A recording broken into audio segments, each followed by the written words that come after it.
17 ya?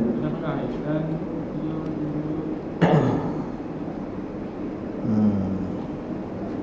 17. Kidam. Oh, situ. Tengah-tengah ni. Dan dia Baik. ni. Okey. Bismillahirrahmanirrahim. Qala musannif rahimahullahu ta'ala wa nafa'ani iyaya wa iyyakum bi ilmihi wa barakatuh. Muka surat 17 dan Baqarah situ, dan Baqarah.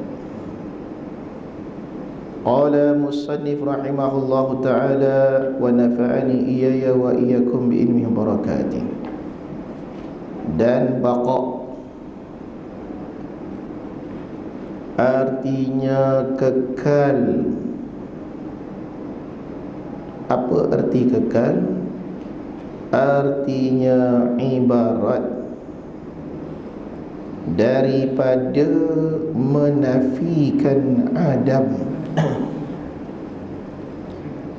yang menghubungi bagi wujud. Artinya wujud Allah itu tiada dihubungi oleh Adam,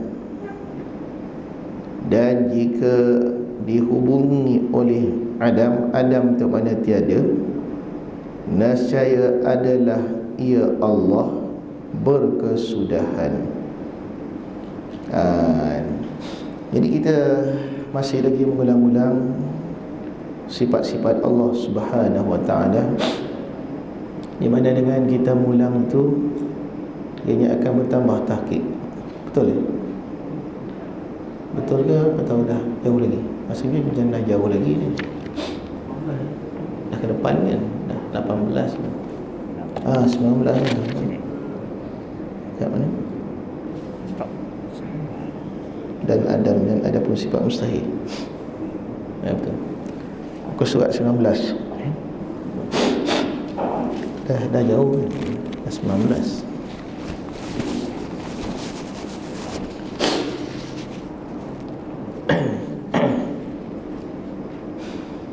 Qala musannif rahimahullahu ta'ala wa nafa'ani iyaya wa iyyakum bi ilmihi wa barakatih. Dan adapun sifat yang mustahil atas siang itu, situ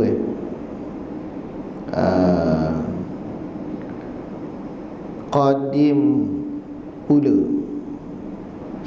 maka senya yang demikian itu sabitlah bersamaan keduanya pada samaan ia bagi taulannya, maka tiap-tiap suatu yang sama daripadanya tiada sama. Dan apabila sabit tiada sama, nafi daripadanya sama, dan berhimpun sama dengan tiada sama itu mustahil. Dan kiaskanlah olehmu. Yang ni kita kena naik balik ke atas ni, seperti situ kan. Dia kena naik balik kat soal tadi. Apa cerita ni? Soal soalan dia, betapa sifat wajib atas demikian itu. Di situ balik. Jawab. Ini kita masih lagi pengajian kita, yang pengajian yang lepas kita sedang belajar sifat wajib, sifat mustahil dan sifat harus bagi alam. Biasa kita belajar sifat wajib, mustahil, harus bagi Tuhan. Ini terbalik pula. Sifat wajib, mustahil dan harus bagi alam, bagi makhluk. Sebab bila kita tahu sifat makhluk dan sifat makhluk itu berlawan dengan Tuhan, lagi jelas. Kita jelas perbezaan yang mana Tuhan, yang mana makhluk. Ni jarang kita ni bahas macam ni, tapi yang ni dibahaskan. Jadi dia kata sini, betapa sifat wajib atas demikian itu. Macam mana boleh ada sifat wajib bagi alam, ataupun kita kata makhluk? Ada jawab dia. Adapun sifat yang wajib atas segala alam ini, wajib mana? Wajib akal. Barang daripada Allah wajib bersifat seperti itu. Apa dia? Seperti adanya itu, wajib atas adanya itu baharu. Wajib atas Allah Ta'ala kidam, sedia kala. Kalau di Allah Ta'ala wajib sedia kala, habis di baharu macam mana pula di kita ni? Lawan daripada kidam, baharu. Kalau Allah sifat wajib bagi diri dia tu sedia kala, mana tidak ada permulaan, habis kita ni wajib ada mula. Sebab kalau kita tak ada mula, nanti kita sifat macam Tuhan dah sedia kala. Jadi tu guru ni, dia nak bagi kita nampak. Dia tak boleh lari ni, nak tahqiq di akal tu. Betul dia kata apa?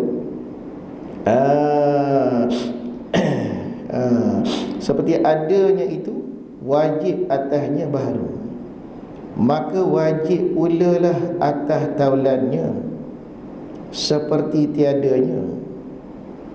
Macam mana dia wajib baharu, maka wajib pula lawan daripada baharu itu.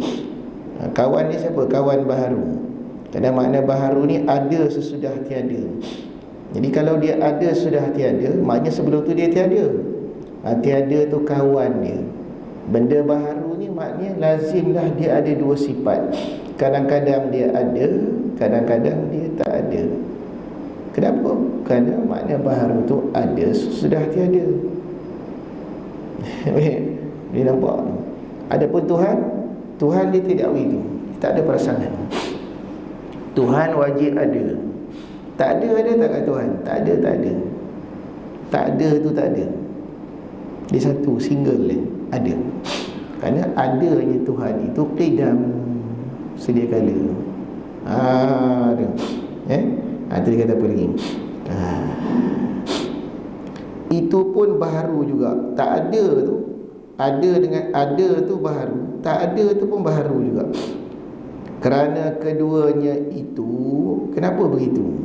Kenapa ada dan tiada ni dua-duanya bersifat baharu juga pada alam ni? Kerana keduanya itu tagayur. Apa makna tagayur? Berubah-ubah. Siang dan malam. Tadi malam gelap, malam masuk kat pukul 7 terang. Bila dah terang, mana malam tu? Malam mana malam? Malam dah tak ada lah. Malam dah tak ada. Habis siang tadi tak ada, sekarang ni ada. Maknanya malam tu dia ada dua sifat. Dia kadang-kadang ada, kadang-kadang tak ada. Habis siang pun macam tu juga. Kadang-kadang ada, kadang-kadang tak ada. Tuhan macam mana Tuhan? Tuhan sentiasa ada. Kalau Tuhan itu sentiasa ada, boleh tak di Tuhan tu ada sifat siang dan ada malam? Tak boleh lah. Kerana kalau ada di Tuhan itu siang dan malam, maknanya Tuhan tu boleh ada, boleh tak ada. Masya Allah ni apa? Dalam pemikiran ni kita nak nampak tu. Jadi di Tuhan tak ada siang, dia sama. Dia Allah Ta'ala ni Wahwa kana ala ma kana. Tuhan tu ada seperti mana dia ada sebelum ada alam ni.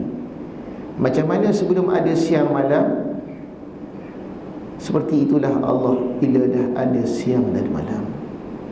Macam mana bila tak ada arash, tak ada bumi, tak ada langit, macam itulah Allah bila dah ada arash, ada bumi, ada langit, masih tak bertempat. Macam tu Tuhan. Apa tu kita tolak kalau kata Tuhan duduk di arash tu, kita tolak betul. Ahli sunnah wal jamaah tak terima, kerana Tuhan ni dia qadim. Macam mana dia dulu, macam tu dia sekarang. Sama je, dia tak berubah. Kalau berubah-ubah dah jadi makhluk. Ni Ni yang Tok Guru ni nak mengajar kita ni. Allah. Lepas tu dia kata apa lagi? Maka tiap-tiap yang tagayur, tiap-tiap benda yang berubah-ubah, lazimlah dia baharu. Titik. Atau seperti siang. Siang. Jadi macam dulu kita bicara dulu dia agak dalam bicara ni. Macam botol ni. Botol ni kita tak tahu botol ni baharu ke qadim, kita tak tahu. Macam mana kita nak tahu? Cuba kita tengok. Sekarang ni dia diam. Lepas tu dia bergerak. Bila dia bergerak, hilang diam. Bila dia diam, hilang bergerak. Maknanya di botol ni ada sifat yang kadang-kadang ada, kadang-kadang tak ada. Apabila botol ni boleh bersifat dengan sifat yang kadang-kadang ada, kadang-kadang tak ada, maka lazimlah botol ni baharu. Sebab kadang-kadang dia ada, kadang-kadang dia tak ada. Maka dia baharu. Sebab dia boleh bersifat dengan sesuatu yang kadang ada, kadang-kadang tak ada. Sebab itu Tuhan tu mustahil bergerak atau diam. Tuhan ni bergerak ke, dia diam kat atas langit tu. Dua-dua tak ada. Kenapa? Kalau dia macam botol, dia bergerak dan dia boleh diam, berarti dia baru. Kerana diam dan gerak ni kadang-kadang ada, kadang-kadang tak ada. Masya Allah. Ini tauhid kan. Nak kenal Tuhan sebenar-benar kenal. Kalau tidak kita, Tuhan bergerak tak? Gerak tak? Tuhan ni dia duduk diam ke dia gerak? Tak tahu nak jawab, susah jawab. Tapi kalau dah belajar tauhid, tak gerak tak diam. Ada gerak dan diam tu melazimi ruang. Lepas tu bila dia berubah, berarti dia pun jadi baharu juga. Oh gitu. Habis tu tak gerak tak diam, yakin. Barulah tauhid, baru jazam. Kalau tuan-tuan macam yakin tak yakin, syak, zon, waham, namanya jahil basit. Tak tahu, dia anggap tak tahu dalam tauhid. Kerana dalam tauhid kena jazam. Tuhan gerak diam, tak gerak tak diam. Kerana Tuhan itu qadim. Kalau dia bersifat gerak dan diam, dia jadi baharu. Wah, kalau boleh jawab macam tu, yakin tu barulah makrifat dengan Allah, baru jazam. Dia tak boleh separuh hati. Saya tahu Ustaz jawapan Ustaz, tapi nak cakap tak reti. Ada tu. Dia tak tahu dah. Kalau betul macam tu, alhamdulillah, takut tu alasannya. Macam mana Tuhan ni gerak dia? Saya tahu jawapan Ustaz, tapi saya nak cakap tu lah, bukan susah pun. Gerak ke diam? Apa pula tak boleh cakap pula? Bohong. Nak explain tak boleh. Tapi saya tahu dia tak gerak dan tak diam. Boleh. Tapi kalau tanya gerak diam, saya bukan tak nak jawab, saya kena fikir dulu dah. Allah. Maknanya belum jazam. Tauhid tak boleh. Tauhid kena jazam. Al-jazmu al-mutabiqul bilhaq an dalilin. Ini dalil. Tidak tak boleh. Ya. Jadi bila dah faham itu, dia bawa lain ke lain. Tuhan ni duduk ke berdiri? Duduk berdiri ambil ruang lagi. Tak ada. Baharu tu. Sifat baharu. Itu dia kata apa lagi tadi? Atau seperti siang, umpamanya wajib atasnya itu baharu. Sesuatu yang bersifat siang, dia baharu. Kenapa? Kerana sabitlah tagayurnya, berubahnya. Ubah siang jadi malam, malam jadi siang. Jadi mana alam ni baru pula. Itu Allah Ta'ala sebut dalam Quran, inna fi khalqis samawati wal ard wa ikhtilafil laili wan nahar la ayatin li ulil albab. Allah Ta'ala kata, sungguh pada kejadian langit dan bumi dan pada pertukaran siang dan malam menjadi tanda bagi orang yang berakal, orang yang berfikir. Ketika ayat itu turun, Rasulullah bangkit daripada tidur menangis.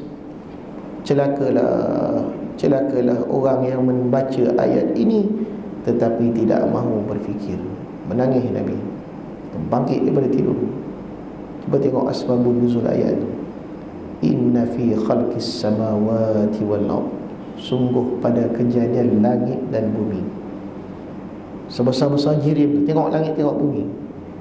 Wa ikhtilafil laili wan nahar, berubah siang dan malam. Jadi siang dan malam tu isyarat kepada arad, sifat baharu, kadang ada kadang tak ada.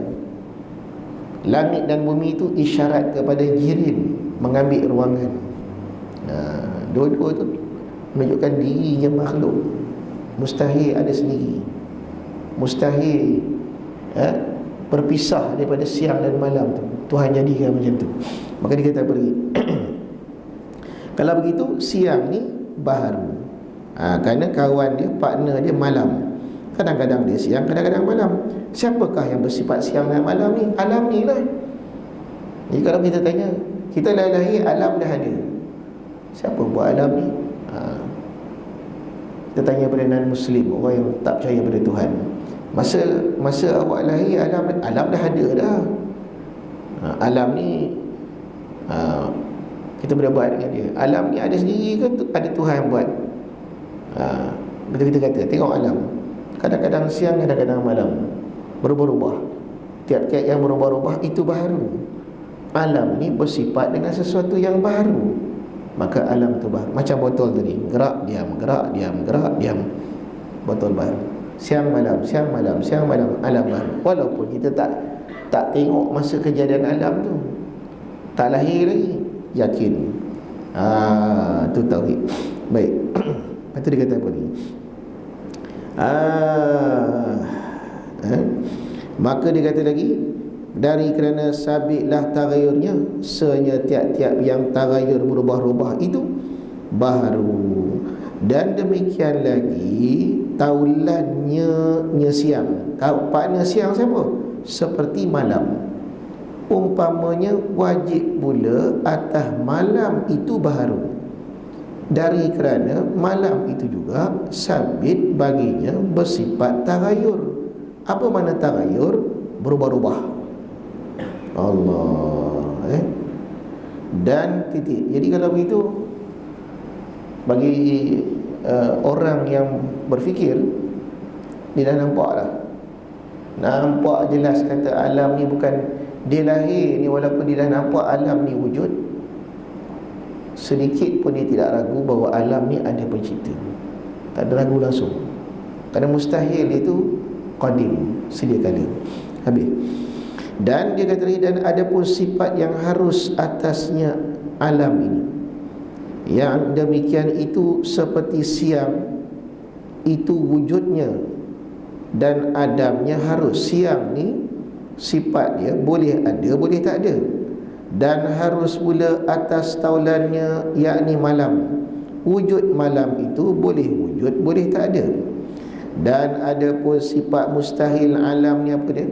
Mustahil atas siang. Mustahil siang itu qadim, semenjak azali dah siang ni dah ada, tak boleh. Kerana kalau qadim lah siang tu, nescaya takkan ada malam, siang je, mustahil. Tak faham lah Ustaz, macam mana pula? Siang ni mustahil qadim. Kenapa mustahil qadim? Kerana kita lihat siang ini kejap ada, kejap tak ada. Tiap-tiap benda yang kejap ada, kejap tak ada, nescaya mustahil lah dia itu sedia kala. Mustahil. Kerana makna sedia kala tidak berawal dengan tiada, sentiasa ada. Tiba-tiba dia boleh ada, boleh tak ada. Mustahil lah sedia kala. Tu nampak. Habis.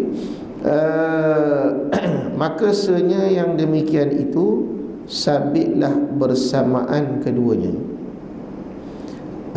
Keduanya pada hakikatnya bersamaanlah ia bagi taulannya. Macam mana siang mustahil qadim, malam pun mustahil qadim. Macam mana siang itu berubah-ubah, maka malam juga berubah-ubah, sama. Maka tiap-tiap suatu yang sama, nafilah daripadanya yang tiada sama. Apa yang tiada sama? Tiada sama apa? Ke mana? Sama-sama tidak ada qadim. Sama-sama dia baharu, maka sama-samalah tidak qadim. Apabila sabitlah tiada sama, nafilah daripadanya sama. Nafilah dia tu sama, sebab dia tak sama. Dan berhimpun sama dengan tak sama itu mustahil. Dan kiaslah olehmu pada yang lain-lain. Titik. Soal lagi, apa tanda baharu alam ini? Jawab, tanda alam ini baharu melazim bagi segala arat yang baharu, daripada gerak dan diam, dan lainnya daripada keduanya. Yang melazimkanlah oleh yang baharu itu baharu juga. Ini kita dah bahas tadi. Apa tanda botol ni baharu? Sebab bersifat dengan yang baharu, gerak dan diam tadi tu. Sesuatu yang boleh bersifat dengan yang baharu, maka dia baharu juga. Habis. Soal lagi, apa tanda baharu segala arat itu? Oh, tanya pula. Apa tanda yang gerak diam ni baru? Bahawa sabit dipandang berubah-ubahnya. Nampak berubah. Tadi ada, lepas tu tak ada. Dah ada, tak ada pula. Daripada tiada kepada ada, daripada ada kepada tiada. Soal lagi, apa tanda wajib kidam bagi Allah Ta'ala? Mana tanda Tuhan itu sedia kala? Jawab, maka dari kerana bahawasanya jikalau tidak ada Allah itu qadim, nescaya sabitlah dia baharu. Kerana dua tu berlawanan, berhimpun tak boleh. Soal, jika baharu Allah tu, apa salahnya? Wah, dia. Kalau Tuhan baharu apa salah? Jawab, maka kalau Allah baharu, berkendaklah ia kepada yang membaharukan. Oh. Soal lagi, jika dia berkendak kepada yang membaharukan, kalaulah Tuhan ni ada yang menjadikan dia, apa salahnya? Boy. Jawab, kalau Tuhan dah ada yang membaharukan, lazimlah daur dan tasasul. Apa tu daur? Terhenti suatu ada kalanya dengan dua martabat atau lebih martabat. Dan erti tasasul itu berjadi-jadian, makna berantai-rantai, tiada dengan kesudahan. Maksudnya macam mana? Kalau botol ni ada yang menjadikan, macam tu jugalah Allah ni ada yang menjadikan. Apa masalah dia? Kalau Allah ada yang menjadikan, siapa jadikan yang menjadikan Allah tu? Timbul soalan. Contoh macam botol ni, botol ni dijadikan oleh gelas ini. Tuhan, botol ni siapa jadi? Gelas ni jadikan. Habis gelas ni siapa jadikan pula? Lepas gelas ni buat botol, botol ni buat gelas. Ui, macam mana? Tak boleh tu. Tak boleh. Kenapa tak boleh? Mana boleh? Gelas jadikan botol. Siapa dulu? Gelas dah dulu, baru botol. Lepas tu botol yang kemudian ni menjadikan gelas yang dahulu. Oh, tak boleh tak. Ini namanya daur. Daur dua martabat, satu dua. Yang kata daur tiga martabat macam mana? Allah jadikan gelas, gelas buat botol. Habis Allah, botol buat Allah pula dah. Itu tiga martabat. Ini namanya mustahil daur. Mustahil tasasul.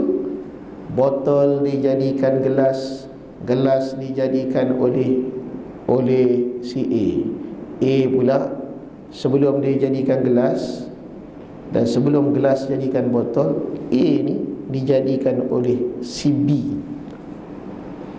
Maknanya A, botol dan gelas tak boleh ada selagi B tak ada.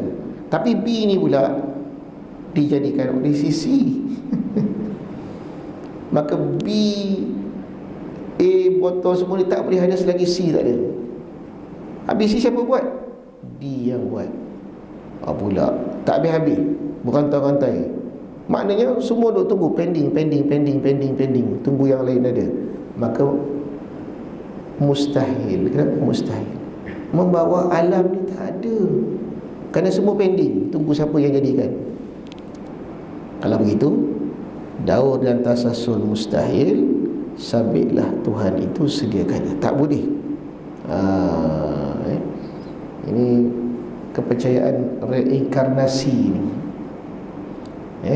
Saya pernah bersoal jawab dengan seorang berpahaman Buddha. Dia ragu-ragu nak masuk Islam tidak, masuk Islam tidak. Sebab dia kata masalah reinkarnasi ni, dia percaya sebelum dia ada, dia pernah hidup pada zaman dulu menjadi satu orang lain. Lepas tu yang dulu tu pula reinkarnasi pada sebelum tu lagi pula, sebelum tu pula. Saya kata kalau macam tu tak ada habis. Tak ada. Yang mula siapa yang mula? Mula-mula. Mula-mula tak ada. Macam tu je. Tak boleh. Yang mula tu mesti ada yang menjadikan tu. Tak boleh dia terus gitu. Tapi bila kita cakap, dia macam blok. Dia tak nampak. Akal dia tak boleh nak faham. Padahal benda mudah, tak boleh nak faham. Tak ada hidayah tak ada. Kalau dia dapat nampak. Soal, jika ada daur dan tasasul, apa salahnya? Dijawab, menunjukkan ketiadaan Tuhan. Kalau daur tasasul ni wujud, tak adalah Tuhan. Apabila tak ada Tuhan, alam pun jadi tak ada. Kerana alam itu sabit wujudnya, lagi zahir. Tak kala sabit wujud alam itu, sabitlah wujud Allah yang menzahirkan alam daripada tak ada kepada ada. Wallahu a'lam. Kita buka kitab Tanwirul Qulub. Ada soalan bagi tu? Tak ada, kita sambung bab tasawuf. Bersoal bab tasawuf. Siapa tanda kitab Tanwirul Qulub?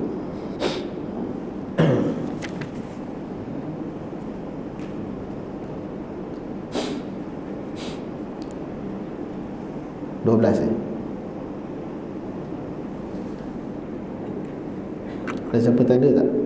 Kita tanda dulu.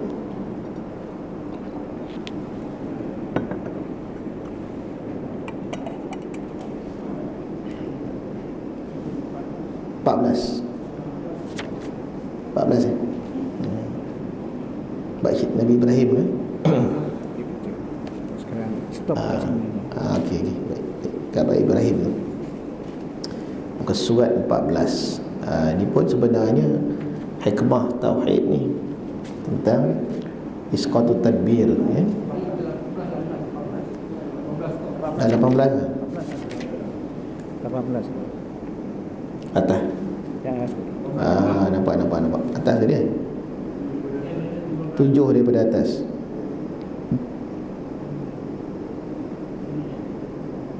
Hmm. 17. Ya betul, surat 18. Bismillahirrahmanirrahim. Muka surat 18. Dunia pada tangan mereka itu sahnya tiada pada hati mereka itu. Dia tiada harta dan syukur mereka kepada Allah Ta'ala tidak ada harta. Maksudnya Allah Ta'ala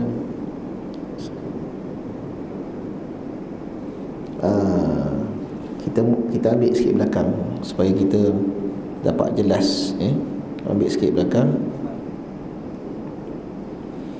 Bismillahirrahmanirrahim.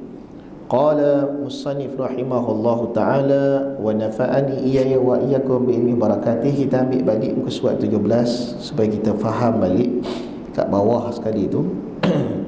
Sabda Nabi sallallahu alaihi wasallam, ashabi kan nujum bi ayyihim iktadaitum ihtadaitum.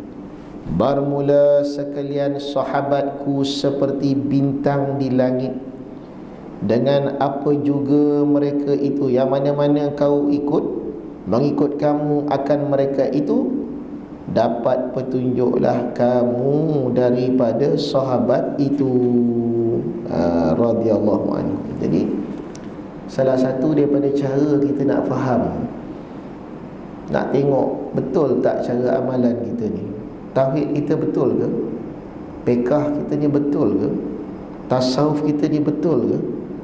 Cuba tengok contoh yang ada di sahabat. Macam mana cara sahabat hidup, macam mana mereka beramal. Di situ kayu ukur dia tu sama tak, ataupun ada tak sipi-sipi macam sahabat. Kalau jauh, tak ada langsung, tak ada petunjuk, tak betul lah tu.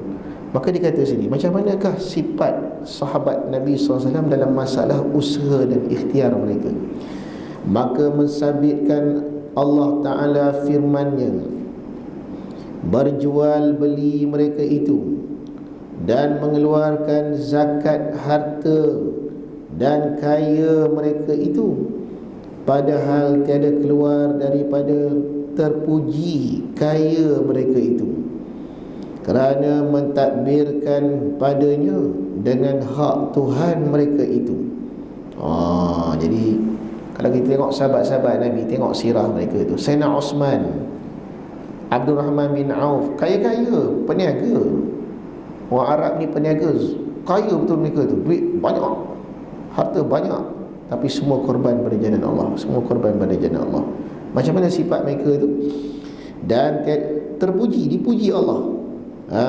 Rijalun la tulihim tijaratun wala bai'un. Allah puji mereka ni, laki-laki yang tidak terganggu, tidak terlalai oleh perniagaan mereka, tak telah terlalai oleh jual beli, tetap hati mereka itu. Kenapa boleh jadi macam itu? Maka dia jawab sini, berkata Abdullah, sungguh berkata Abdullah bin Utbah, adalah kekayaan bagi Sayyidina Utsman bin Affan radhiyallahu anhu pada ketika terbunuh ia di dalam kandungnya.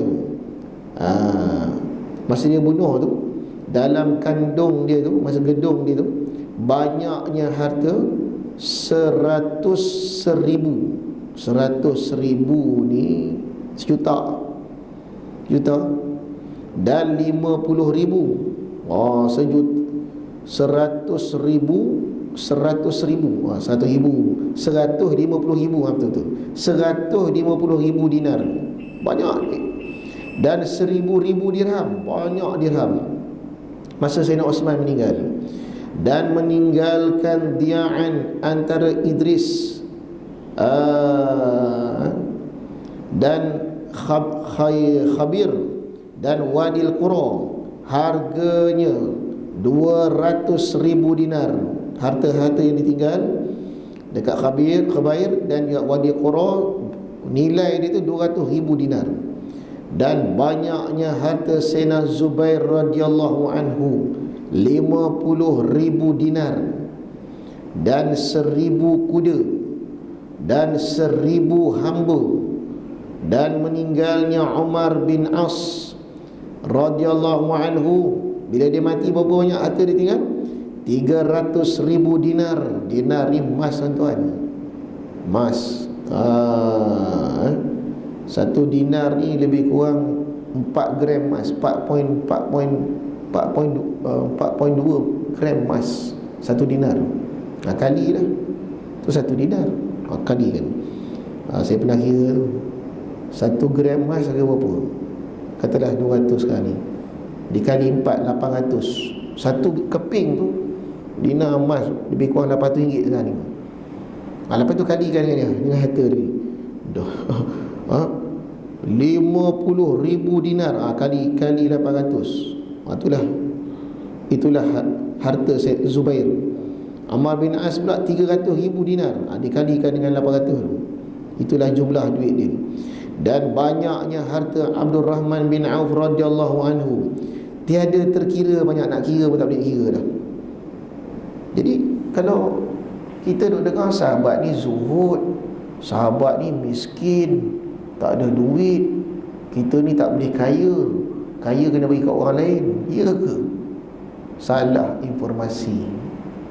Zuhud yang kita faham tu tak betul cara kita faham zuhud tu. Sezuhud-zuhud tu kan harta banyak, zuhud dekat hati, tuan-tuan, bukan apa yang kat tangan. Zuhud di hati. Cuba tengok dia kata apa. Maka adalah dunia pada tangan mereka itu sahaja, tiada pada hati. Kat tangan dia, kat hati tak ada. Sabar mereka itu daripadanya pada ketika tiada harta, dan syukur mereka itu kepada Allah pada ketika ada harta. Hanya senya Allah Ta'ala balakan mereka itu masa mula-mula Islam tu miskin, fakir pada permulaan.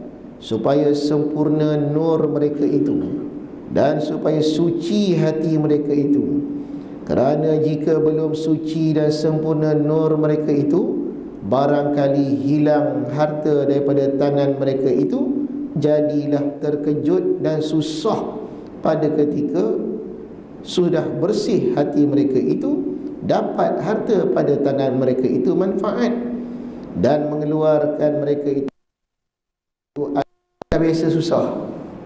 Tak ada pun tak apa, dah biasa, dah tak miskin, makan tak makan dengan Nabi itu dah biasa. Jadi bila ada pun tak masalah, sebab harta tu semua jalan Allah, jalan Allah, jalan Allah, datang lagi, jalan Allah, datang lagi. Kita ni baru ada kereta buruk satu, rumah semayang dah tak khusyuk dah. Berfikir kereta aku ni dah bayar belum? Saya teringat baru saya baca kisah satu orang gila zaman dulu lah, satu orang gila ni hidup di Turki. Mungkin tuan-tuan dah baca kisah ni. Orang gila ni, dia nak masuk masjid, dia bawa kayu balak, letak kat belakang, dia bawa kayu balak, semayang dengan kayu-kayu.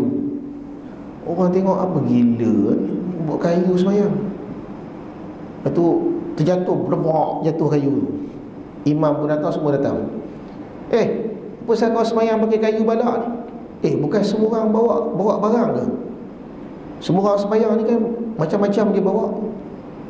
Apa gila? Mana ada orang semayang bawa apa-apa? Cuba tengok, tak ada apa-apa kat belakang ni. Ada. Tu kau tengok tu. Kalau betul, apa dia bawa? Aku nampak di tengah gendong anak. Ini pula di tengah gendong bini dia. Ini pula di tengah bawa kuda dia. Terkejut semua. Macam mana dia tahu? Macam mana kau tahu? Rupanya masa dia orang semayang tu, masing-masing tengah fikir. Ini tengah fikir pasal kuda, ini tengah fikir pasal bini dia. Lepas tu Pak Imam datang. Kalau betul kau kata apa kau nampak tu, habis aku tadi tengah semayang, aku gendong apa? Aku tahu, aku pelik tu. Pak Imam nampak tengah gendong lembu lah. Pak Imam dia, macam mana dia boleh tahu rahsia? Dia tengah fikir lembu dia mati. Lepas tu, jadi siapa yang gila ni? Yang gila tu gila ke? Kita yang gila. Rupanya yang gila tu wajah Allah. Dibuka Allah hijab, dia nampak dalam tengah orang semayang tu, apa dalam fikiran ni. Itu kita, baru sikit harta, semayang dah tak khusyuk. Nasib baik tak ada orang gila yang nampak. Kalau ada orang gila yang nampak kita, tuan-tuan, kita semayang tadi ni, dia bawa kayu belakang, malu gitu, tak tegur dah. Cuba bayang tuan-tuan masuk masjid ni, tuan-tuan nampak apa yang dalam fikiran tiap-tiap orang dalam masjid ni. Apa yang dia nampak dalam semayang? Bawa anak, bawa kereta, bawa kat belakang. Ya Allah. Kenapa tuan-tuan? Sebab hati kita tak bersih. Hati kita ni, kita nak kaya konon, nak berjuang jalan Allah, baru sikit Allah bagi semayang dah tak ingat rakaat dah. Dah tak ingat dah. Doa kunut pun dia ingat dah. Apa sebab? Sebab dunia tu berada dalam hati kita. Adapun sahabat Nabi SAW, mereka telah diuji dengan susah, dengan kepayahan, supaya Allah campak nur dalam hati dia. Bila datang harta, dah tak ada apa-apa dah, tak ingat betul. Tersebut dalam satu kisah. Dia banyak cerita begini, tak apa, cerita ni mungkin dah cerita tapi ulang lagi. Kisah tentang dua orang wali Allah. Satu wali ni miskin, dia ada anak murid seorang. Satu wali lagi kaya. Satu hari anak murid pada wali yang miskin ni minta izin pada Tok Guru. Ya Tok Guru, aku mendengar di balik bukit sana ni ada seorang wali Allah, teringin nak pergi ziarah. Tok wali ni miskin ni, nak makan pun pancing ikan, rumah macam nak roboh. Tok Guru kata tak apalah, kalau kau nak pergi ziarah, pergilah ziarah. Tapi bila kau jumpa dekat dia, bagi salam, sampaikan pesanku kepadanya, untung. Tok Guru, anak murid pun pelik ni, pesanan yang sangat pelik. Dia pun pergi sampai di atas bukit, baru nak datang ke rumah. Dia tengok rumah wali Allah tu punya dah besar, gedung sebesar-besar gedung, macam istana. Lepas tu nampak Tok Guru tu balik dengan kereta kuda, 6 biji kuda. Zaman sekarang ni macam Mercedes lah tu, 6 biji kuda. Oh, pelayan pun ramai. Ni wali apa ni, tak zuhud langsung. Tapi tak apalah, Tok Guru pesan ni, dia pergi. Belum sempat ketuk pintu, pintu buka. Lepas tu Tok Guru tu kenal dia pula tu. Aman. Baru sampai lah. Ada apa? Tak ada, Tok Guru suruh sampai pesan. Dia kata untung. Alah, tak apalah, kau baliklah jumpa guru kau tu, sampaikan salam aku, pesan dekat dia, rugi. Ini untung-untung ni rugi. Dia pun balik. Macam mana dah Zara? Dah. Apa kau dah sampai pesan aku dah? Sudah. Tapi saya pelik lah Tok Guru. Tok Guru suruh pesan kat dia untung-untung. Dia suruh pesan kat Tok Guru rugi. Menangis guru, menangis. Dia pun peliknya, apa cerita seorang untung seorang rugi. Lepas tu Tok Guru dia pun kata, walaupun kau nampak aku ni zuhud, ya, tapi sekali-sekala dalam hati aku teringin nak ke dunia. Kalaulah aku boleh kaya macam tu, kan untung.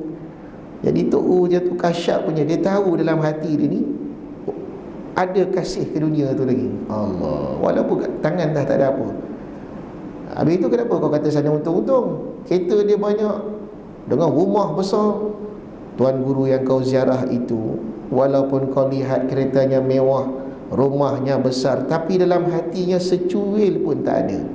Maka Allah zahirkanlah di luar hati dia. Sebab dalam hati tak ada, buah kat luar. Dia buah kat luar. Ni hakikat sahabat macam tu. Sahabat-sahabat Nabi ni, banyak mana pun duit dia, dekat luar je, dekat dalam hati tak ada. Bersih, tak terikat langsung. Buktinya semayang, ingat rakaat. Semayang khusyuk dengan Allah, tak teringat apa langsung. Hilang harta daripada tangan mereka, jadilah terkejut dan susah ketika sudah bersih hati mereka itu. Dapat harta di tangan mereka itu manfaat, dan mengeluarkan mereka itu akan dia harta dengan tak takut-takut, seolah-olahnya menafkah di dalam gedung Tuhan. Tu sahabat, dia ambil, bagi, datang lagi, bagi. Sungguhnya mengeluarkan Sayyidina Abu Bakar sekalian hartanya hingga fakir dirinya. Apa sebab tu? Boleh yakin sampai tahap tu.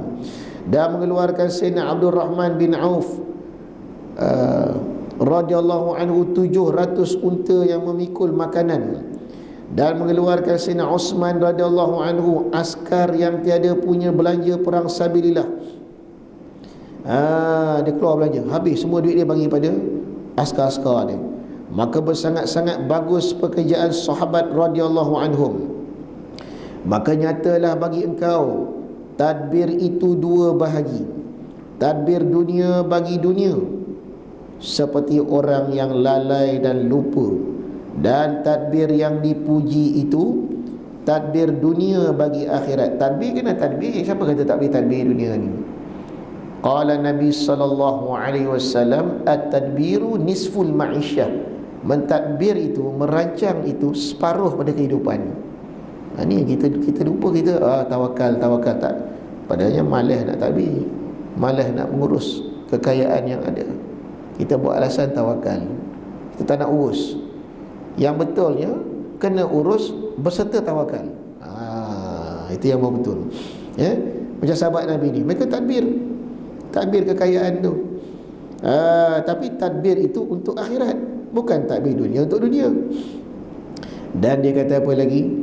Dan lagi tadbir seperti tadbir sahabat dan orang-orang yang salihin. Kerana demikian itu dunia pun datang. Dunia datang lah, sebab dia belanja dunia untuk akhirat. Allah ganti balik.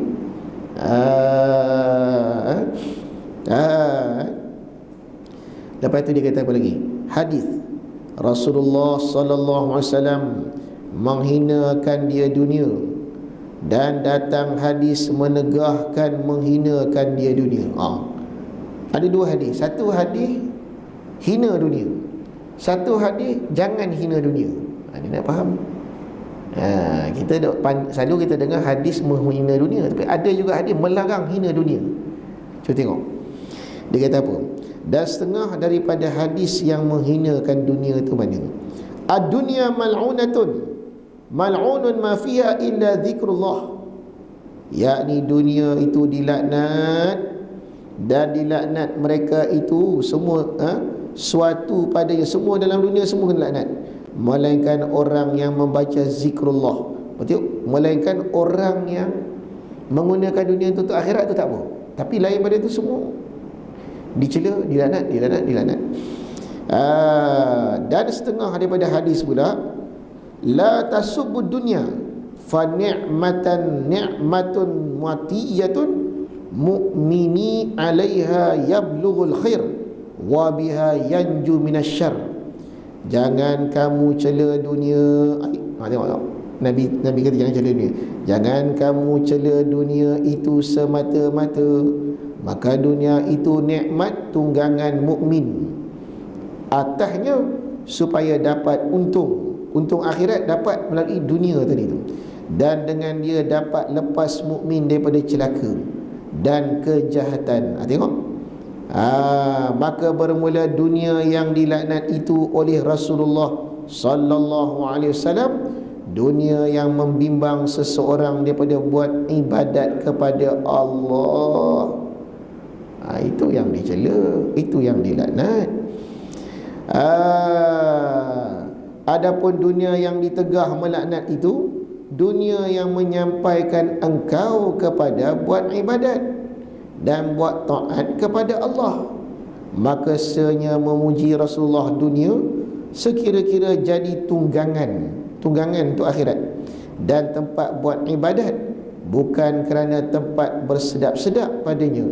Maka betapalah bagi engkau bahawasanya meninggalkan tadbir itu tiada dikendak keluar engkau daripada usaha. Bukan maksudnya jangan berusaha dan mencari nafkah berjual beli, hingga jadilah engkau menuntut sedekah kepada anak Adam. Maka jahillah engkau akan hikmah Allah pada mensabitkan sebab usaha dan jual beli, sedangkan Allah berfirman, wa ahallallahu al-bai'a wa harrama riba. Menghalalkan Allah jual beli, mengharamkan ia akan riba. Dan sebenarnya sabda Nabi sallallahu alaihi wasallam lagi, ahallu ma akala al-mu'min kasbu yaminih wa anna Daud nabiyallah kana yakulu min kasbi yaminih. Yakni bersangat-sangat halal sesuatu yang dimakan seorang daripada usaha tangannya yang kanan. Dan bahawasanya Nabi Daud, Nabi Allah, ia makan daripada usaha tangannya yang kanan, membuat baju rantai besi. Dan lagi sabda Nabi sallallahu alaihi wasallam, at-tajir aminus saduq muslim ma syahadati yaumil qiyamah. Seorang saudagar, peniaga, kontraktor, peniaga, tajir, businessman yang berkepercayaan, maknanya yang amanah, lagi muslim, duduk bersama orang yang mati syahid perang fisabilillah, ia bangkitkan pada hari kiamat bersama-sama orang mati syahid. Maka betapa juga seorang boleh mencela sebab usaha dan berjual beli itu, hanya senya yang dicela daripadanya tiap-tiap usaha yang melalaikan dan melupakan engkau daripada buat ibadat kepada Tuhan. Titik. Jadi ini menarik. Hadis ni banyak hadis yang macam ni, hadis yang memuji orang berniaga. Kita duk baca hadis Allah cela dunia. Malah dikata orang berniaga, businessman yang amanah, kontraktor yang amanah, yang benar, yang muslim, dibangkitkan di akhirat besok dengan orang mati syahid. Kenapa tuan-tuan? Realitinya zaman sekarang cukup nampak. Kerana nak menjadi kontraktor, nak dapat projek, faham-fahamlah. Sana masuk, sini masuk. Sana jodoh, sini jodoh. Kalau tak dapat bisnes, tak berniaga. Tiba-tiba dia tak nak. Daripada saya ambil rasuah, lebih baik saya miskin. Peniaga macam ni, peniaga yang macam ni. Daripada saya menipu dalam membuat sebiji rumah, untung saya tak halal, lebih baik saya miskin. Peniaga yang macam ni, bila dia mati besok bangkit dengan orang mati syahid. Sebab susah nak berjuang, susah nak jadi yang orang yang amanah. Kadang-kadang orang buat kontrak, tak apalah, di masjid saya ambil harga macam ni je lah, yang rendah-rendah je. Tapi bila barang mahal apa sebagainya, terpaksa tipu besi, tipu tu. Sebab nak ikut bajet. Nak cari satu kontraktor, dia buat kerja tu betul-betul ikut spek, walaupun dia rugi tak apa, susah dapat. Tapi kalau dia buat, di akhirat besok bangkit beserta orang mati syahid. Kerana begitu mulia, begitu payahnya. Dengan sehingga Nabi dan Allah sendiri memuji orang-orang berniaga ni yang macam tu. Wallahu a'lam. Ada soalan? Ada apa nak tanya? A'udzu billahi minasyaitonir rajim. Bismillahirrahmanirrahim. Alhamdulillahirabbil alamin. Hamdan yuwafi sultan bil ilmi qulubana wasta'mil asrarana washghal bi i'tibari afkarana. Wa sallallahu wasallam alhamdulillahirabbil alamin. Allahumma salli ala sayyidina Muhammadin nabiyil ummi wa ala alihi wa sahbihi wa sallim. Allahumma salli ala sayyidina Muhammadin nabiyil ummi wa ala alihi wa sahbihi wa sallim. Taqabbalallahu minkum, inna minkum taqabbal ya karim. Assalamualaikum warahmatullahi wabarakatuh.